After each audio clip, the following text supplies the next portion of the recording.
Exactly. And that's where the problem comes in, is all of the when you so worried about what I'm doing that you can't even mind your own business. And that's the issue. And look at Joe was cracking up laughing. Listen, Deborah, I love your comment. She said America created a melting pot and now they want to strain the water. They were straining in the meeting that they even decided that this was going to be. They decided they wanted to just, I mean, it never was built on a good foundation in the first place. Melissa, do you think that the history of white only towns is fully understood or is fully understood by current younger generations today? Because, you know, we've had a little bit of time. You know, do you think that this younger generation actually understands what that means for them if it happens? There's a lot of young people that choose to stay ignorant because we're living in an age now where technology, AI, like everything is at your fingertips. If you really want to know something, you don't have to go to school. History is on your phone. You could ask any question at any time, get the knowledge.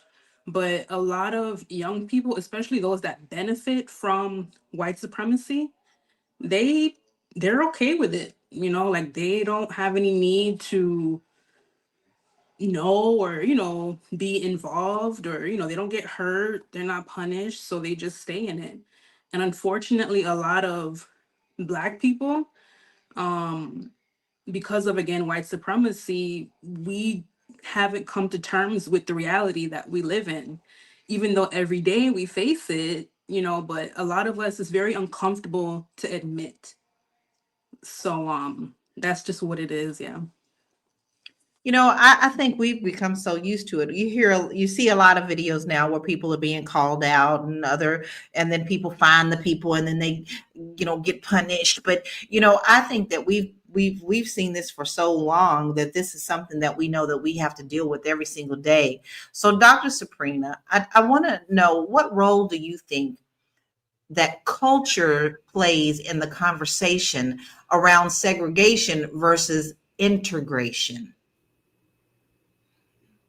Well, think about where we are when we talk about culture and just where we are at this point in time. A lot of our children today, growing up, have no clue.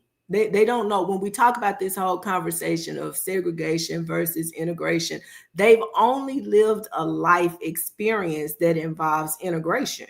So for us to have a conversation about segregation, I'll go back to that example that I started with. I had a conversation with someone about, their views on these statues and whether they should be removed. They gave me a different perspective because I was all for, move them, take them wherever.